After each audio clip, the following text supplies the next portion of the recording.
Hola y bienvenidos a otro vídeo de Aprende Anestesia. En este vídeo vamos a repasar un poco los usos perioperatorios de la lidocaína. La lidocaína, que es un fármaco clásico en anestesia, ¿vale? Pero que actualmente podríamos decir que es un fármaco que está muy en boga por su uso ahora, sobre todo a nivel intravenoso, ¿vale? Como veremos más adelante en el vídeo. Repasemos muy brevemente algunos aspectos farmacológicos de la lidocaína y luego ya pasaremos a ver las aplicaciones clínicas perioperatorias. La lidocaína es un fármaco que se lleva usando desde allá por el 1940, ¿vale? En principio se inventó o se desarrolló más o menos como en 1942 por dos suecos, Lundquist y Lofgren, ¿vale? Y ya años después empezó a usarse en Suecia como anestésico local. Se ha usado por numerosas vías, ¿verdad? Tópico, infiltrado, epidural, intratecal, para anestesia dental, etc. La lidocaína pertenece, dentro de los anestésicos locales, a la familia de las amidas, de las aminoamidas, ¿vale? La otra gran familia son los aminoésteres, que como recordáis, pues tiene una parte éster que los hace susceptibles a ser metabolizados por las esterasas del plasma, ¿vale? Por eso tiene una vida media muy corta, ¿vale? Y no suelen dar problemas de toxicidad porque rápidamente se eliminan de la sangre. La lidocaína, en cambio, pertenece a las amidas, a las aminoamidas, ¿verdad? Que son metabolizadas en el hígado y que clásicamente se caracterizan porque uno de sus problemas, ¿no?, efectos adversos, es la toxicidad sistémica. Los anestésicos locales, pues clásicamente lo que van a hacer es bloquear los canales de sodio y van a impedir, por lo tanto, la transmisión nerviosa, la transmisión eléctrica a través de la membrana. Tejidos especialmente afectados y sensibles, por lo tanto, a los anestésicos locales, pues tejido nervioso y el tejido miocárdico. La lidocaína es un antiarrítmico del tipo 1B dentro de la clasificación Vaughan-Williams, o sea que, como recordaréis si habéis visto el vídeo del intervalo QT, del QT largo perioperatorio, pues recordaréis que los antiarrítmicos tipo 1 son los que tenían que ver con los canales de sodio y que tenían que ver la primera espiga, ¿verdad? El primer potencial de acción del tejido de conducción del miocardio. Lo que va a hacer la lidocaína en esos casos, ¿no?, cuando lo usamos como un antiarrítmico, es que va a acortar la duración de esa depolarización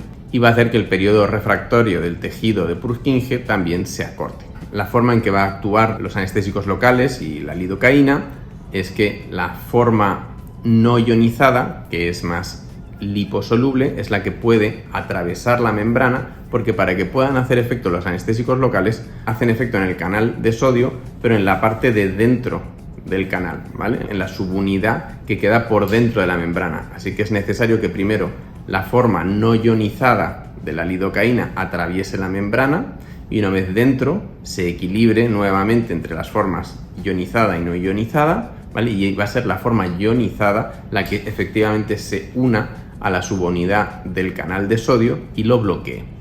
Recordad, que es una pregunta habitual de examen, que normalmente va a tener mayor afinidad el anestésico local por los canales cuando están en su estado abierto o inactivado. Otra característica farmacológica típica de los anestésicos locales va a ser el pK-A, ¿vale?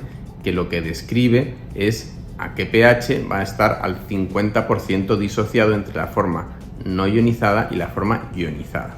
Por ejemplo, la lidocaína va a estar al 50% en un pH de 7,8 y en cambio a pH fisiológico vamos a tener una forma no ionizada del 25%. Así que, por ejemplo, si queremos infiltrar un dedo y queremos acelerar la velocidad de instauración del bloqueo, pues podemos ponerle bicarbonato a la solución, subimos el pH, nos acercamos más a ese 7,8 del pK-A y por lo tanto vamos a tener una mayor cantidad de fármaco en su forma no ionizada, que por lo tanto va a poder acceder antes al interior de la membrana del axón, etcétera, y bloquear más rápidamente la transmisión. Por lo tanto, vamos a tener una instauración más rápida del bloqueo. Las otras dos características importantes de los anestésicos locales van a ser la unión a proteínas y el coeficiente de partición de octanol, ¿vale? Que lo que nos está diciendo es si ese fármaco es muy liposoluble o no tan liposoluble. Entonces, la lidocaína tiene una unión a proteínas del 60-80% y un coeficiente de partición de etanol aproximadamente de 300 y pico. Esto hace que la lidocaína no sea un fármaco muy potente, ¿vale? Y tenga una duración más o menos corta. En cambio, pues la antítesis de la lidocaína, que sería la bupivacaína, que es un fármaco mucho más liposoluble, que tiene un coeficiente de partición de octanol de 3400 y una unión a proteínas mucho mayor, del 95%, ese fármaco va a producir un bloqueo mucho más largo y más potente. La proteína a la cual se suelen unir los anestésicos locales es la 1-alfa-glicoproteína ácida. Entonces, por lo que sea, si hay un paciente que tiene bajos niveles de esa proteína, como podrían ser los ancianos, pues va a tener una menor retención de fármaco o mayor cantidad de fármaco libre y podrías tener un cierto mayor riesgo de toxicidad. La lidocaína va a cruzar fácilmente la barrera hematoencefálica, va a cruzar fácilmente la placenta y la encontramos en la leche materna. En cuanto a su distribución, pues como tantos otros fármacos, pues normalmente va a tener una primera fase de distribución en que fundamentalmente va a llegar a los tejidos bien perfundidos, ¿vale? Que va a ser pues el hígado, el corazón, el pulmón, el riñón, ¿verdad? Y en una fase posterior pues va a empezar a llegar a lo mejor al músculo o al tejido graso. Importante que recordemos que el tipo de metabolismo hepático que tiene la lidocaína es con un coeficiente de extracción alto, en torno al 70%. Esto es igual que el propofol, ¿vale? Los fármacos que tienen un coeficiente de extracción alto pasan a depender del flujo hepático, porque como se saca la mayor parte de lo que viene, entonces lo que importa es cuánta sangre llega, ¿vale? Que yo voy a extraer casi todo de ahí. Por lo tanto, cuando tengamos cualquier bajo gasto, ¿verdad? Porque el paciente está hipotenso, porque ha sangrado, porque tiene una insuficiencia cardíaca, por lo que sea, tenemos un bajo gasto y llega poco flujo al hígado, pues entonces va a bajar mucho, ¿no? Se va a notar mucho el aclaramiento del fármaco de la sangre. Dentro del hígado se va a metabolizar a través del sistema del citocromo P450, que os sonará, ¿vale? Y una vez metabolizado, esos metabolitos van a ser eliminados por el riñón. Por lo tanto, siempre que tengamos una insuficiencia cardíaca, hepática o renal, vamos a tener riesgo de acúmulo, ¿verdad?, de metabolitos y eventual riesgo de toxicidad. El volumen de distribución es en torno a 1 litro por kilo, ¿vale?, lo cual es muy proporcionado al peso total del paciente, lo cual es más o menos coherente con lo que hemos dicho, que no es un fármaco muy lipofílico, ¿verdad? Si fuera un fármaco muy lipofílico que se va a distribuir mucho y se va a ir escapando a la grasa del paciente y saliendo del plasma, pues entonces tendría un volumen de distribución mucho mayor. La vida de eliminación del fármaco es de unos 90 a 120 minutos, pero quizá lo más interesante de recordar es que tiene una vida sensible al contexto de unos 20 a 40 minutos. O sea que cuando tenemos una perfusión de lidocaína, en el momento que dejamos de administrar la lidocaína, rápidamente van a ir cayendo los niveles de lidocaína de la sangre, lo cual es algo muy reconfortante si en algún momento llegamos a tener un paciente que está con niveles cercanos a la toxicidad o que empieza con algo de toxicidad, pues sabemos que en cuanto apaguemos nuestra perfusión de lidocaína, rápidamente debieran empezar a caer esos niveles de lidocaína.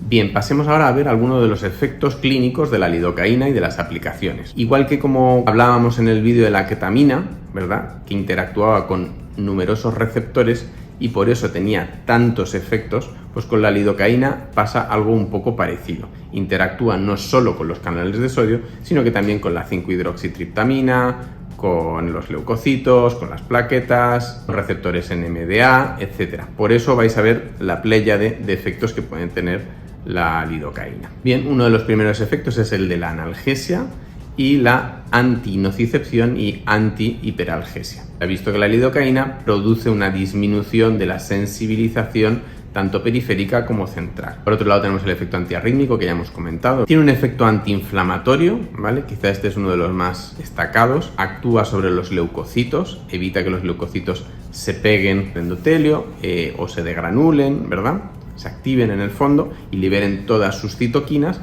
y al reducir esa descarga de citoquinas asociada pues a todo el estrés quirúrgico, a la injuria de la cirugía, etcétera, pues se ha visto que disminuye, ¿verdad?, todo el estrés perioperatorio. Se considera que hay algunas evidencias de que es inmunomodulador, ¿vale? O sea que podría inducir a la apoptosis y a lo mejor podría tener algún impacto, ¿vale?, aunque esto no está nada claro, sobre pues, en la cirugía oncológica, ¿no?, ante la posibilidad de metástasis, etcétera, ¿vale? Pero eso lo vamos a dejar ahí un poquito en stand-by porque las evidencias para eso son mucho más débiles, ¿vale? Hay evidencias de que inhibiría la acción plaquetaria, igual que inhibe a los leucocitos, pues también inhibiría la acción plaquetaria, con lo cual tiene un cierto efecto antitrombótico, ¿verdad?, siendo que normalmente el estrés perioperatorio de la cirugía nos va a llevar a un estado más inflamatorio y protrombótico, pues esto sería contra esos efectos. Y también pues podéis anotaros que los anestésicos locales suelen tener un efecto bacteriostático, lo cual pues clínicamente, hasta donde yo entiendo, no se ha demostrado que sea especialmente efectivo para nada. Pero oye, si alguna vez el cirujano, que esto sí me ha pasado,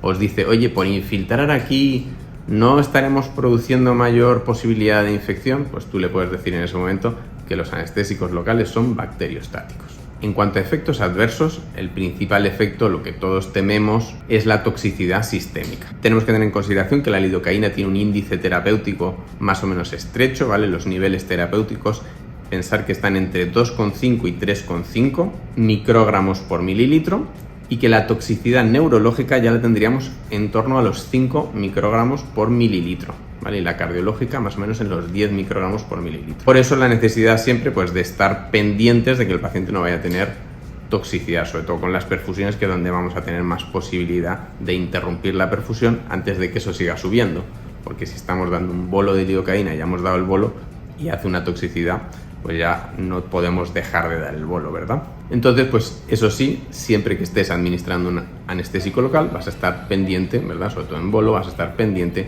del electrocardiograma. Luego, por supuesto, tenemos la posibilidad de una anafilaxia, ¿verdad? O alergias al fármaco, pero que, como sabéis, las alergias a los anestésicos aminoamidas son muy raras, ¿vale? Son de las más raras que hay.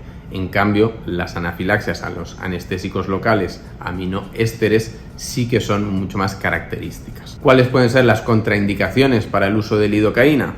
Pues normalmente los pacientes muy cardiópatas, pacientes con bloqueos cardíacos, pacientes con arritmias importantes, pacientes que ya están con varios antiarrítmicos. Obviamente esos pacientes van a tener una contraindicación relativa que usemos lidocaína. Sobre todo, imaginemos perfusiones intravenosas o altas dosis, ¿vale? Patología neurológica, pues a lo mejor alguien que tiene una patología convulsiva que no está controlada, pues también podría ser una contraindicación relativa. Luego, pues otras variadas, pues como puede ser la alergia al fármaco o, como habíamos mencionado antes, las insuficiencias, ¿vale? Pues alguien que está en insuficiencia cardíaca, que tiene insuficiencia hepática, etcétera, podría no ser capaz de metabolizar correctamente el fármaco y que tuviéramos una toxicidad.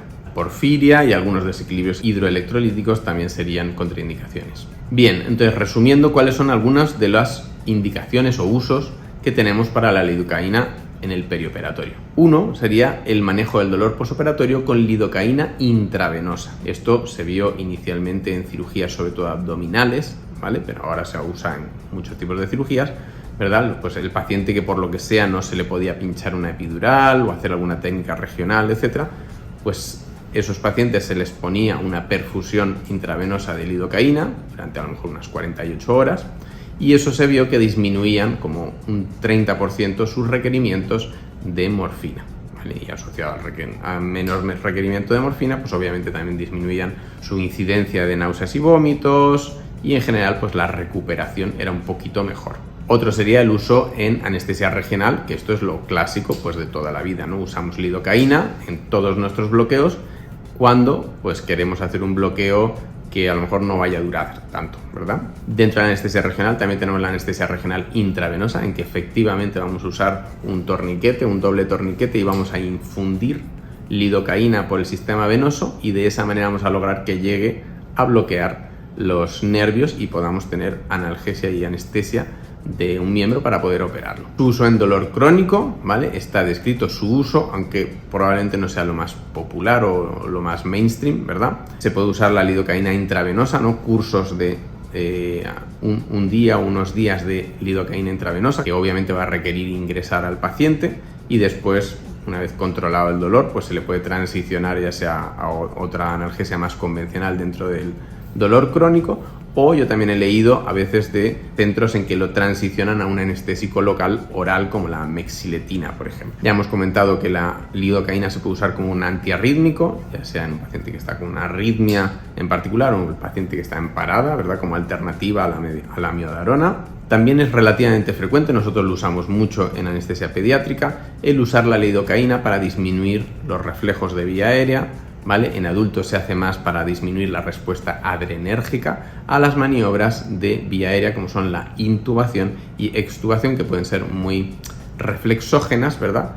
y que nos interesa abolir. Otro uso habitual y rutinario de la lidocaína es cuando la usamos mezclada con el propofol, ¿vale? Para tratar de evitar el dolor que produce el propofol cuando la administramos por una vía periférica. Otro efecto que yo desconocía es el de que es capaz de abolir, ¿verdad? 0,5 miligramos kilo de lidocaína intravenosa, al parecer pueden abolir la tos que genera el fentanilo en la inducción intravenosa. Bueno, como decíamos, la lidocaína tiene un montón de efectos sobre la respuesta a la injuria de la cirugía y por lo tanto la lidocaína pues se ha vuelto un componente muy importante dentro de todos los programas ERAS, ¿no? De recuperación acelerada de la cirugía, ¿vale? Así que es un combo habitual que los pacientes se lleven esa lidocaína, ya sea intraoperatoria o intraoperatoria y posoperatoria, para acelerar la recuperación. Aparte de que se inflaman menos, pues también se ha visto que recuperan antes el tránsito intestinal y requieren de menos opioides. Y muy de la mano con lo que decíamos de los ERAS, pues están también la OFA, ¿vale? Dentro de la OFA,